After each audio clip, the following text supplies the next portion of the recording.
कैसे हैं आप सभी लोग? उम्मीद है बहुत अच्छा होंगे सब लोग। और बहुत अच्छा एग्ज़ाम गया है सब लोगों का, बहुत खुश भी हैं सब लोग कि कॉमर्स और हजारीबाग जो मॉडल पेपर आप लोगों को दिया था सेमेस्टर 3 के लिए विनोबा यूनिवर्सिटी का या BBMKU का सारा मॉडल पेपर से ही क्वेश्चन आया हुआ है। तो बस अब लिखने का ताकत आपके पास। तो बहुत सारे लोगों का अभी भी कमेंट आ रहा है, फ़ोन भी आ जाता है कि सर सब कुछ जब कर दिए तो अंत भला तो सब भला, अंत में जो बचा हुआ पेपर उसको ठीक कर दीजिए। तो चलिए, अंत भला तो सब भला के कॉन्सेप्ट को लेते हुए अंत में जो एग्ज़ाम आपका होने वाला है इंडियन कॉन्स्टिट्यूशन का एंड ह्यूमन राइट्स का, उसमें चूँकि आप लोगों को 40 ऑब्जेक्टिव क्वेश्चन पूछेगा, उसमें सब्जेक्टिव है नहीं है, मल्टीपल चॉइस क्वेश्चन होंगे। तो MCQ में 40 क्वेश्चन पूछे जाएंगे, 40 नंबर का एग्ज़ाम होगा जो कि 1.5 घंटे का होगा।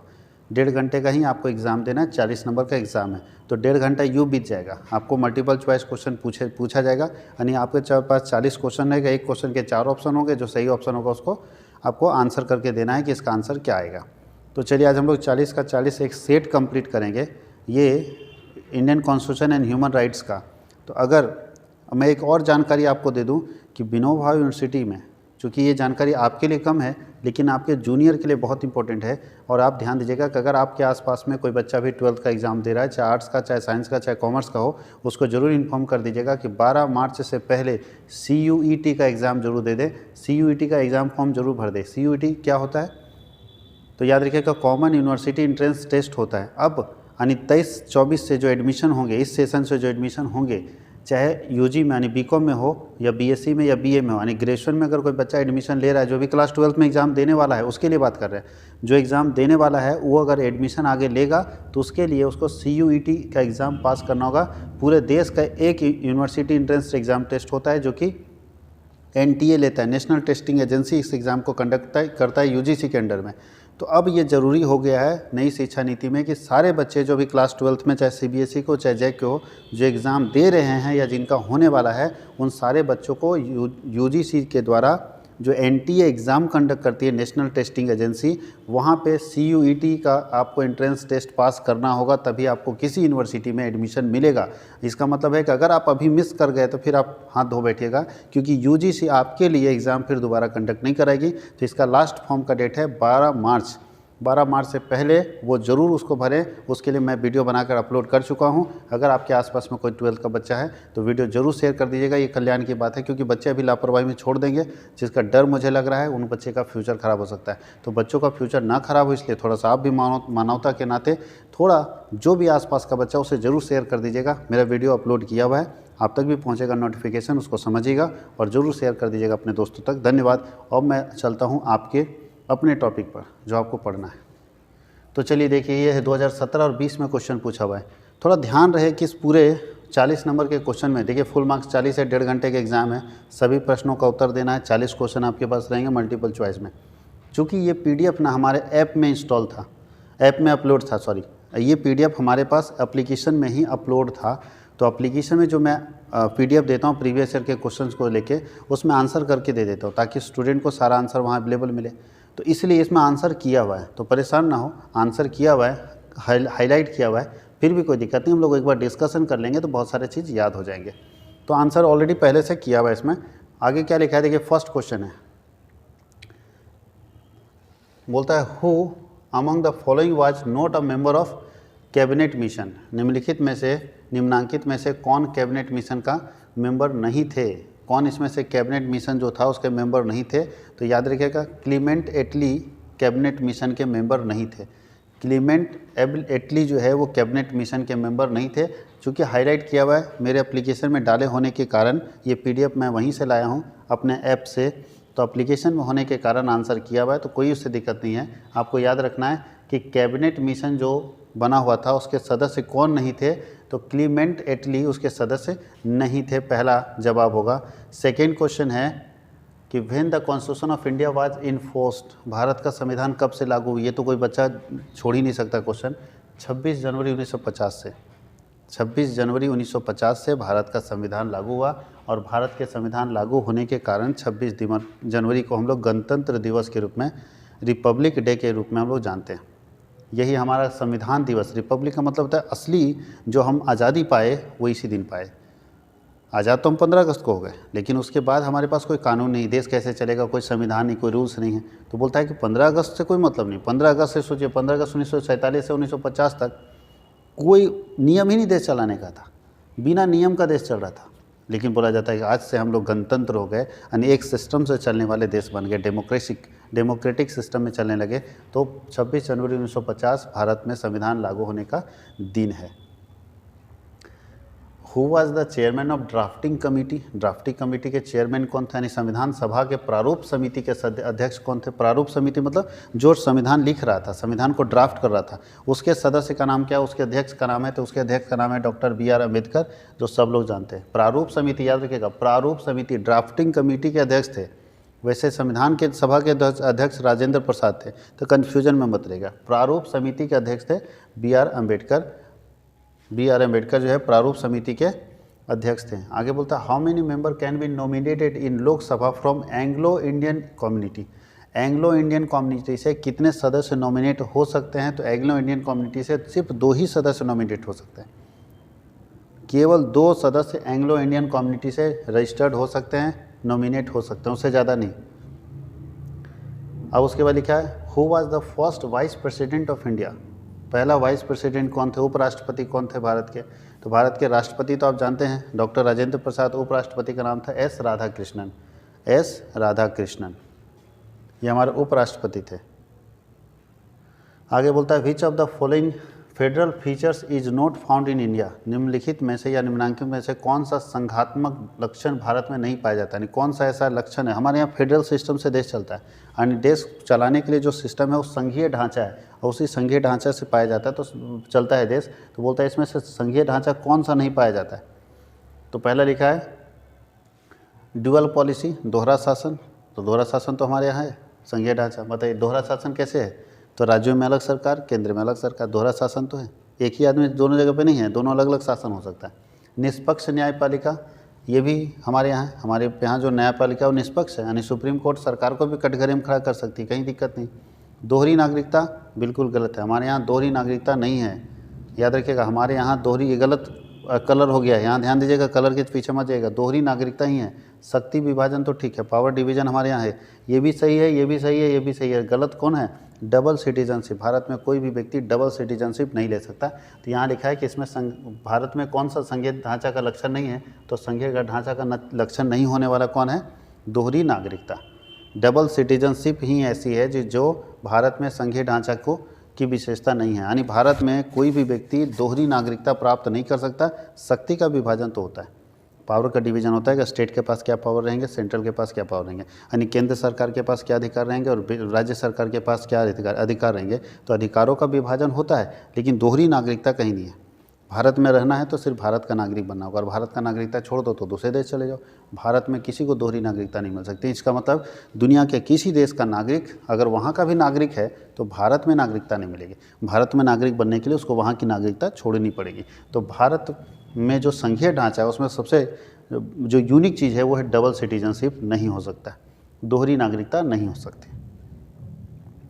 आगे बोलता है in the time of enforcement of the constitution how many articles were there? बोलता है संविधान लागू होने के समय उनमें कितने अनुच्छेद थे? तो याद रखिएगा जब संविधान लागू हुआ था तो उसमें 395 अनुच्छेद थे। कितने थे? 395 अनुच्छेद थे, जिसको अभी बढ़ाया गया है। From which country the parliamentary system is taken in the constitution? संविधान में संसदीय व्यवस्था किस देश से लाया गया, यानी किस देश में ये पार्लियामेंट्री सिस्टम था?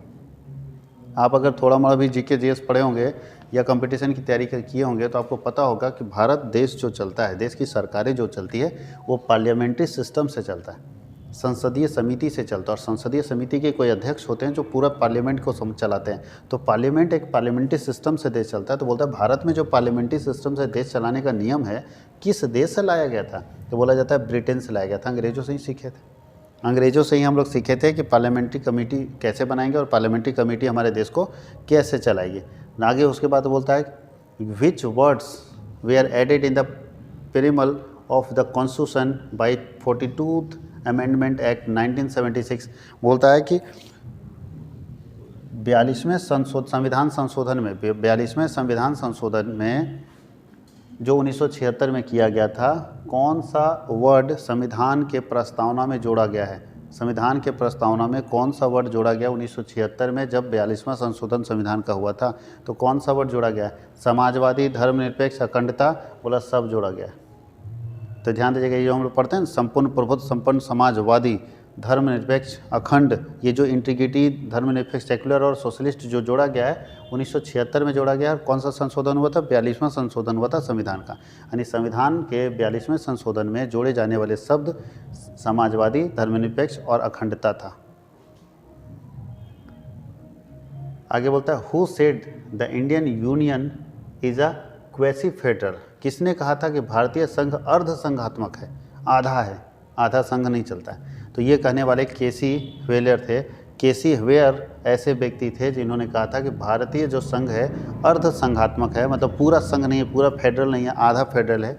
ये इनका कहना था, केसी व्हेलर का।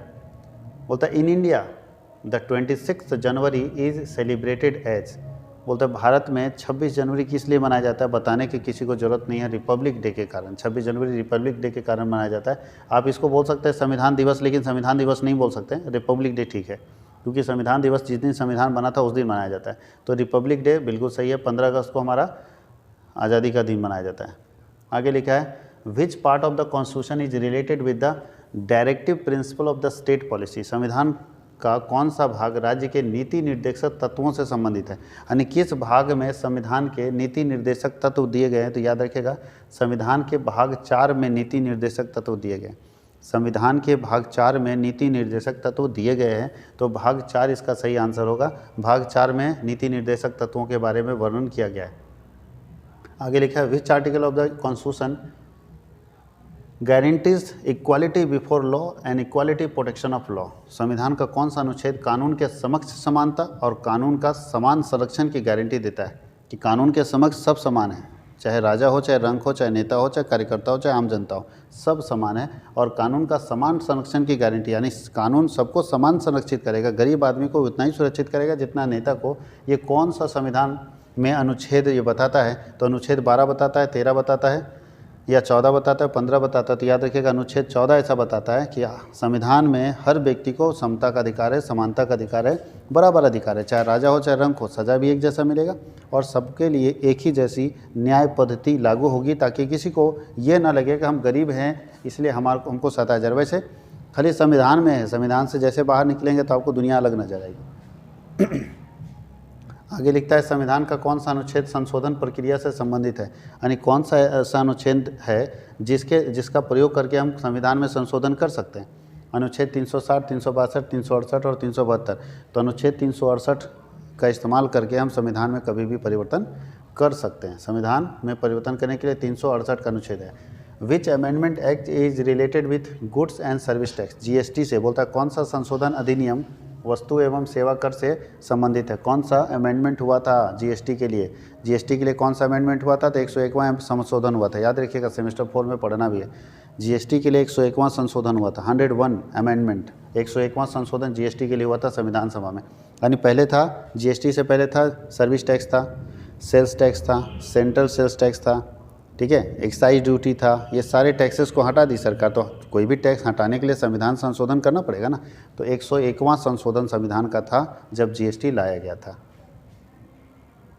बोलता in which state national register for citizen NRC of India is published recently? हाल फिलहाल में कौन सा ऐसा राज्य था जिसमें एनआरसी, आप लोग बहुत सुने होंगे, एनआरसी लोग को लेकर खूब विवाद हुआ था। इसका बोलते हैं national register of citizen. Bharat का कौन नागरिक है उसका एक रजिस्टर बनेगा और वही लोग वहाँ रह सकते हैं। एनआरसी को लेके कौन सा ऐसा राज्य है जहाँ सबसे पहले शुरुआत हुआ? तो आप सब जानते हैं, आसाम में सबसे पहले शुरुआत हुआ एनआरसी का।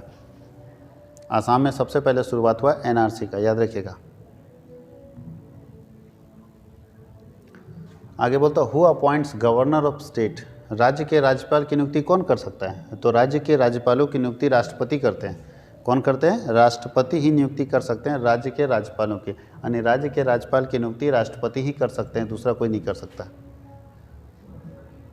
Who is the speaker of Jharkhand विधानसभा?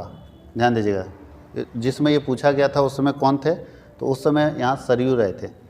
लेकिन अगर अभी ये क्वेश्चन पूछा जाए तो सरयू राय तो खत्म हो चुके हैं, दिनेश उरांव भी खत्म हो चुके हैं, सुदेश महतो भी खत्म हो चुके हैं, तो नन ऑफ दीज हो जाएगा। अगर यही क्वेश्चन पूछेगा तो नन ऑफ दीज, क्योंकि इसमें से कोई नहीं झारखंड विधानसभा के वर्तमान अध्यक्ष हैं। अभी के समय में जो अध्यक्ष हैं वो रविंद्रनाथ महतो हैं JMM के, रविंद्रनाथ महतो हैं जो JMM से हैं, ये अभी प्रेजेंट में। अगर पूछा तो ये ऑप्शन देगा तो ये मार दीजिएगा, और अगर ये 4 ही ऑप्शन दे दिया और कभी कभी चकमा दे देता है, यही 3 ऑप्शन दे देगा, ये तीनों में से कोई अभी विधानसभा के अध्यक्ष नहीं है, तो नन ऑफ दीज सही आंसर हो जाएगा। कोई दिक्कत है? अगर ये 3 दे देगा तो नन ऑफ दीज मार दीजिएगा।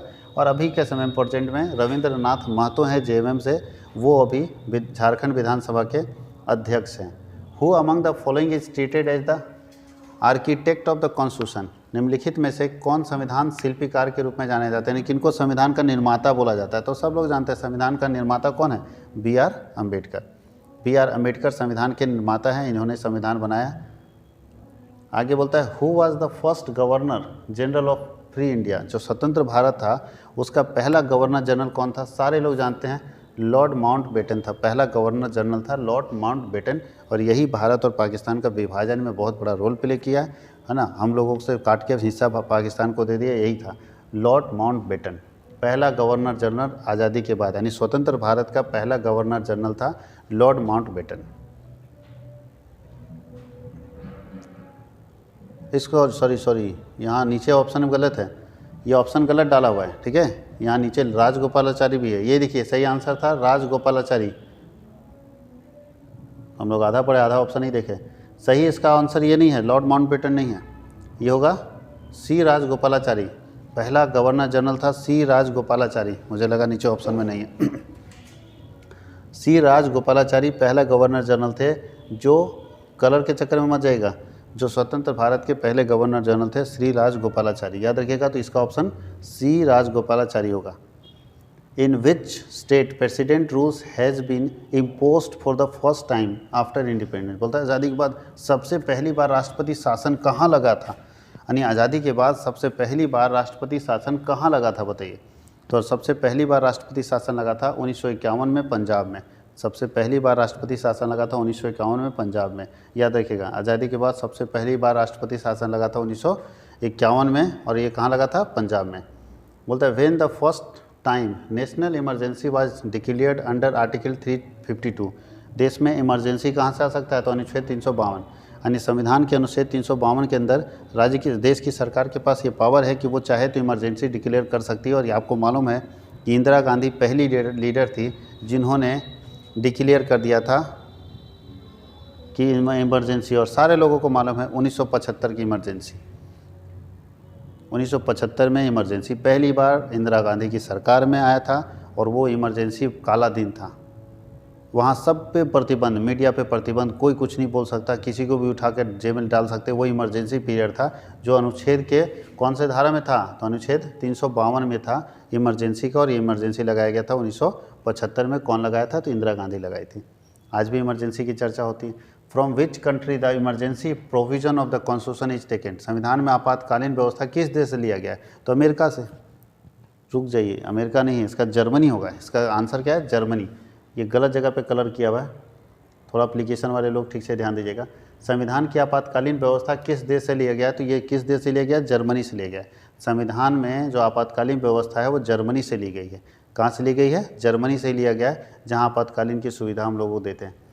विच constitutional amendment is known as mini constitution, कौन सा ऐसा संविधान संशोधन था जिसको हम लोग मिनी कॉन्स्टिट्यूशन बोलते हैं, यानी छोटा लघु संविधान बोलते हैं। बहुत बड़े बड़े परिवर्तन जिसमें हुए थे, तो याद रखिएगा वो 42वां संशोधन है। और याद कीजिए 42वां संशोधन में 3 बात जोड़ा गया था 1976 में, याद कर 3 बातें जोड़ी गई थी 1976 में 42वें संशोधन में, इसीलिए उसको मिनी कॉन्स्टिट्यूशन बोलते हैं। क्या क्या बात बताए थे अभी जो हम लोग बोल रहे थे, संपूर्ण प्रभुत्व, संपन्न समाजवादी, तो पहला संपूर्ण प्रभुत्व, संपन्न समाजवादी, ये जो समाजवादी वर्ड है, और नीचे है धर्मनिरपेक्षता, सेक्युलरिज्म, ये 3 वर्ड जोड़े गए थे।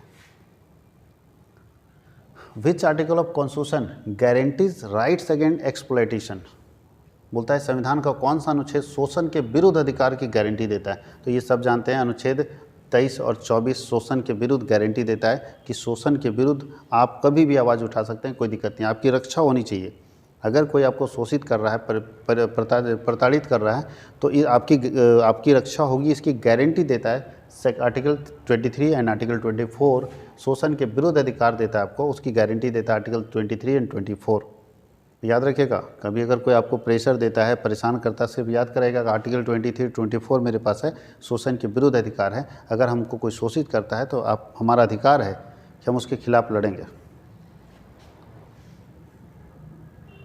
आगे लिखा है which is the minimum age limit for member of Rajya Sabha. Rajya Sabha के सदस्य बनने के लिए कम से कम कितना उम्र होना चाहिए? तो राज्यसभा के सदस्य बनने के लिए कम से कम 30 साल होना चाहिए। और एमपी बनने के लिए, मेंबर ऑफ पार्लियामेंट, लोकसभा का सदस्य बनने के लिए 25 साल होना चाहिए। लोकसभा के लिए 25 साल और राज्यसभा के लिए 30 साल। लोकसभा के लिए 25 साल और राज्यसभा के लिए 30 साल, याद रखना। How many members were elected of for Lok Sabha in first general election 1951 and 52। 1950-51 में जो पहली बार आम सभा हुआ था उसमें कितने एमपी चुन के गए थे? पहली बार जो 1951-52 में चुनाव हुआ था उसमें कितने एमपी चुन के गए थे? 489 एमपी चुन के गए थे। कितने एमपी चुन के गए थे? 489। पहली बार जो आज़ादी के बाद चुनाव हुआ, क्योंकि आज़ादी के बाद चुनाव नहीं हुआ था। आज़ादी के बाद में नेहरू जी को तो ऐसे ही प्रधानमंत्री बना दिया, उसमें चुनाव कहाँ हुआ?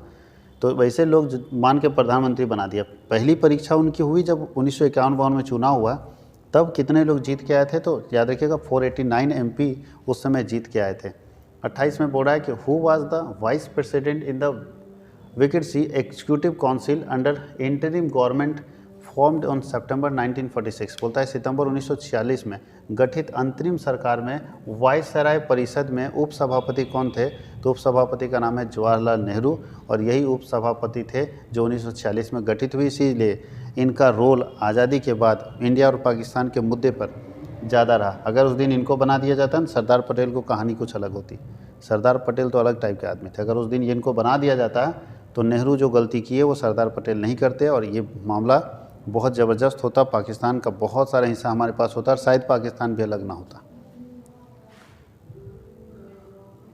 बोलता who among the following was not a member of Rajya Sabha when they become prime minister of India. निम्नांकित में कौन राज्यसभा के सदस्य नहीं थे जब वे प्रधानमंत्री बने? ध्यान दीजिएगा, यानी इसमें से कौन ऐसे व्यक्ति थे जो राज्यसभा के सदस्य नहीं थे प्रधानमंत्री बनने के समय? तो याद रखिए एच.डी. देवगौड़ा, ये राज्यसभा के सदस्य नहीं थे, लोकसभा के सदस्य थे प्रधानमंत्री बनते समय। बाकी जितने भी प्रधानमंत्री बने हैं वो राज्यसभा के सदस्य हुए हैं। अब के समय में तो मोदी जी का भी नाम आ जाएगा क्योंकि डायरेक्ट लोकसभा जीत के बने हैं। बाकी अटल बिहारी वाजपेयी हो चाहे कोई भी हो, वो राज्यसभा के सदस्य रहे हैं, और लेकिन ये ऐसे हैं जो बिना राज्यसभा के सदस्य रहे प्रधानमंत्री बने हैं। What are the major challenges before human rights. मानव अधिकार के समक्ष जो बहुत बड़ी चुनौती है ह्यूमन राइट्स के सामने, वो क्या है? जातिगत भेदभाव चुनौती है। आज के समय में भी जातिगत ऊंची जाति नीची जाति का भेदभाव चल रहा है। बाल श्रम, ये भी लेबर, जो चाइल्ड लेबर, ये आज भी रुका नहीं है। छोटे बच्चे आज भी काम कर रहे हैं, पढ़ाई लिखाई छोड़ के अपनी ज़िंदगी बर्बाद कर रहे हैं। और क्या है? महिला के प्रति क्रूरता, ये भी है। आज भी महिलाओं के प्रति क्रूरता है, इसलिए ऑल ऑफ दीज इसका सही जवाब होगा, ऑल ऑफ दीज। आज भी भारत में ह्यूमन राइट्स के लिए तीनों चैलेंज है कि बच्चे को कैसे बचाया जाए, महिलाओं को क्रूरता से कैसे बचाया जाए, और सबसे ऊपर है जो है वो जातिगत भेदभाव से कैसे बचाया जाए। तो तीनों समस्या आज भी मानवाधिकार आयोग के पास है। ये तीनों समस्याओं का समाधान मानवाधिकार आयोग को करना पड़ेगा। आगे लिखता है who appoints the chairman of national human rights commission in India. कौन है जो राष्ट्रीय मानवाधिकार आयोग के अध्यक्ष की नियुक्ति कर सकता है? तो याद रखिएगा राष्ट्रीय मानवाधिकार आयोग की नियुक्ति करने वाला राष्ट्रपति होता है। राष्ट्रीय मानवाधिकार आयोग के अध्यक्ष की नियुक्ति करने वाला क्या होता है? राष्ट्रपति होता है। राष्ट्रपति नियुक्त कर सकता है। आगे लिखा है who was the first chairman of national human rights commission. कौन भारत में राष्ट्रीय मानवाधिकार आयोग के प्रथम अध्यक्ष कौन थे? तो पहले अध्यक्ष का नाम है रंगनाथ मिश्रा। याद रखिएगा पहले अध्यक्ष का नाम क्या है? रंगनाथ मिश्रा, जो भारत में मानवाधिकार आयोग के प्रथम अध्यक्ष थे, नाम था रंगनाथ मिश्रा। 33 में बोलता है which article of UN universal declaration of human rights says that no one can take away your human rights. बोलता है कि संयुक्त राष्ट्र के मानवाधिकारों की सार्वभौमिक घोषणा का कौन सा अनुच्छेद कहता है कि आपका मानवाधिकार कोई नहीं छीन सकता? आर्टिकल 2 बोलता है। आर्टिकल बोल सकता है कि आपका जो मानवाधिकार है उसको कोई छीन नहीं सकता। कुछ भी कर ले कोई चाहे, आपका जो मानवाधिकार है आपके पास ही रहेगा, इसलिए कोई मानवाधिकार को छीन नहीं सकता। ये आर्टिकल 2 बोलता है मानवाधिकार को छीना नहीं जा सकता किसी व्यक्ति का। आगे लिखता है how many articles are there in united nation universal declaration of human rights. संयुक्त राष्ट्र के मानवाधिकारों के सार्वभौमिक घोषणा में कितने अनुच्छेद हैं? कितने अनुच्छेद दिए गए? तो याद रखिएगा, जो संयुक्त राष्ट्र के मानवाधिकारों के सार्वभौमिक घोषणा में जो अनुच्छेद दिए गए हैं कितने हैं? 30 हैं, 30 अनुच्छेद हैं, याद रखिएगा 30। Which among the following is related with the human rights? निम्नलिखित में कौन मानवाधिकार से संबंधित है? पहला, rights to speech and expression, विचार एवं अभिव्यक्ति का अधिकार, बिल्कुल सही है। जीवन एवं स्वतंत्रता का अधिकार, rights to life and liberty, बिल्कुल सही है, आप जी सकते हैं और स्वतंत्र जी सकते हैं। राइट अगेंस्ट एक्सप्लॉइटेशन, शोषण के विरुद्ध अधिकार, ये तीनों अधिकार ह्यूमन राइट्स में आपको मिले हुए हैं, इसलिए ऑल ऑफ दिस सही होगा, इसका डी आंसर सही होगा।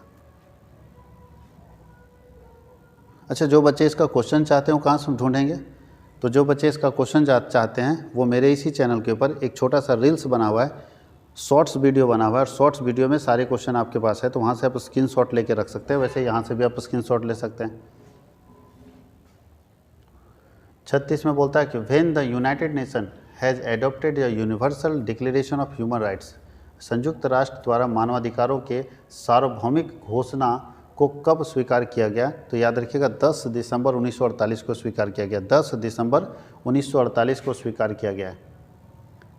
नेक्स्ट क्वेश्चन है, who was initially propose to classify human rights into 3 generation? मानवाधिकारों को 3 जनरेशन्स में विभाजित करने का विचार किसने दिया पहली बार? किसने दिया, किसने कहा कि मानवाधिकार को 3 जनरेशन में बांटिए? पहली बार किसने? तो कोफी अन्नान नहीं है। कोफी अन्नान कौन थे? याद कीजिए, यूनाइटेड नेशन के अध्यक्ष रह चुके हैं बहुत पहले। नेल्सन मंडेला तो आप जानते ही हैं, गांधी जी के विचारों पर चलने वाले। तो सबसे पहले जो दिया वो दिया कारेल वसाक। कारेल वसाक जो है वो ह्यूमन राइट्स को 3 भागों में 3 जनरेशन में बांटने का विचार सबसे पहले दिया।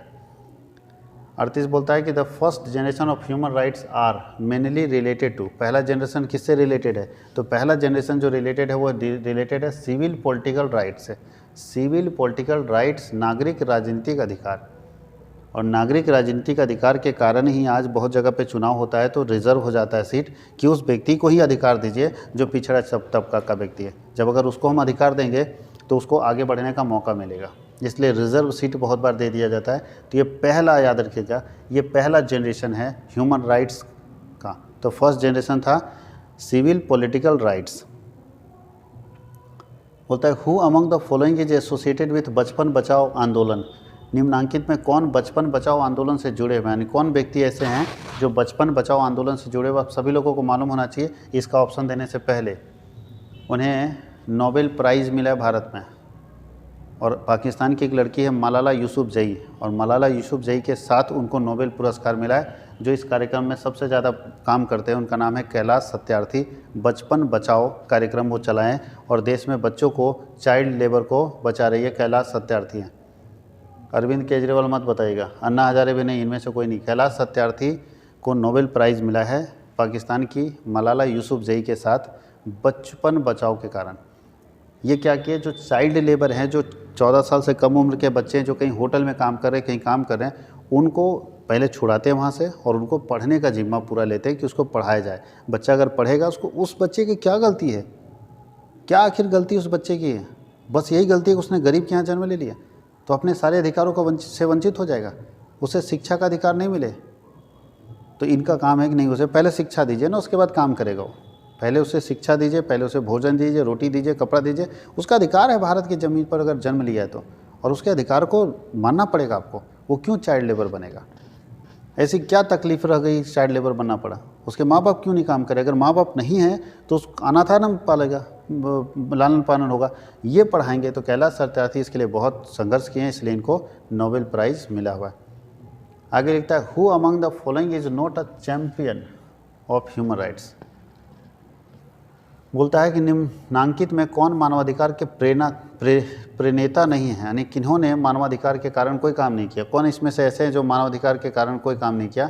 तो दलाई लामा, तो आप जानते हैं ये बहुत ज़्यादा मानवाधिकार के लिए काम कर रहे हैं, और आज भी दलाई लामा बौद्ध धर्म के लिए लड़ रहे हैं और चाइना से शुरू से ही लड़ रहे हैं। बौद्ध दलाई लामा जो है ना, वो चाइना से शुरू से लड़ रहे हैं, क्योंकि हमारे यहाँ एक देश होता था तिब्बत, आप सब सुने होंगे। आज वो देश दुनिया के नक्शे से हट गया है, चाइना अपने अंदर मिला लिया तिब्बत को। अब पूरा तिब्बत को मिला लिया। जो आदमी चाइना में नहीं घुसना चाहता था वो मार के भगा दिया। उसी में दलाई लामा भी हैं। जो बौद्ध धर्म के प्रचार के लिए और तिब्बत को बचाने के लिए अभी भी जंग लड़ रहे हैं, मानवाधिकार के लिए लड़ रहे हैं, दुनिया में लड़ रहे हैं अकेले, ये नेता हैं। दूसरा है नेल्सन मंडेला, तो जानते हैं गांधी जी से विचारक हैं, ये भी अहिंसा के ऊपर है और ये भी मानवाधिकार के लिए लड़ते रहे। मार्टिन लूथर किंग जू, ये भी आपको नाम पता होगा कि ये भी मानवाधिकार के लिए, सब मानवाधिकार के लिए लड़ने वाले व्यक्ति हैं। लेकिन एक देखो पगलेटवा का नाम दिया है, ये कौन पगलेट है जानते हो? नॉर्थ कोरिया का पागल है ये, किंग जोंग उन, किसी को मार देता है, ये सुनबे नहीं करता है। इसका नाम सुना होगा, नॉर्थ के कोरिया का है, अजीब लगता है देखने में, ये अपना भाई को मार के राजा बना है। तो ऐसे लोग मानवाधिकार के लिए काम नहीं करते, ये मानव को तो कभी भी कुचल देते हैं। इनको मानव आदमी जो है ना, इनके यहाँ जनता है, बोलता है कि मेरा फ़ोटो अगर तुम्हारे घर में नहीं मिला तो गोली मार देंगे, मेरा बर्थडे तुम्हारे घर में अगर खुशियाँ नहीं मिली तो गोली मार देंगे, मोबाइल पर इंटरनेट में यूट्यूब पे कुछ देखा तो गोली मार देंगे। तो ये मानवाधिकार के लिए काम नहीं करता, इसलिए इसका नाम है किंग जोंग उन। ये है नॉर्थ कोरिया का तानाशाह, इसलिए ये मानवाधिकार के लिए बिल्कुल भी काम नहीं करता। और ये रहा दोस्तों 1 साल का पूरा 40 क्वेश्चन का सेट 2 जल्द ही आएगा, थोड़ा इंतज़ार कीजिए। धन्यवाद।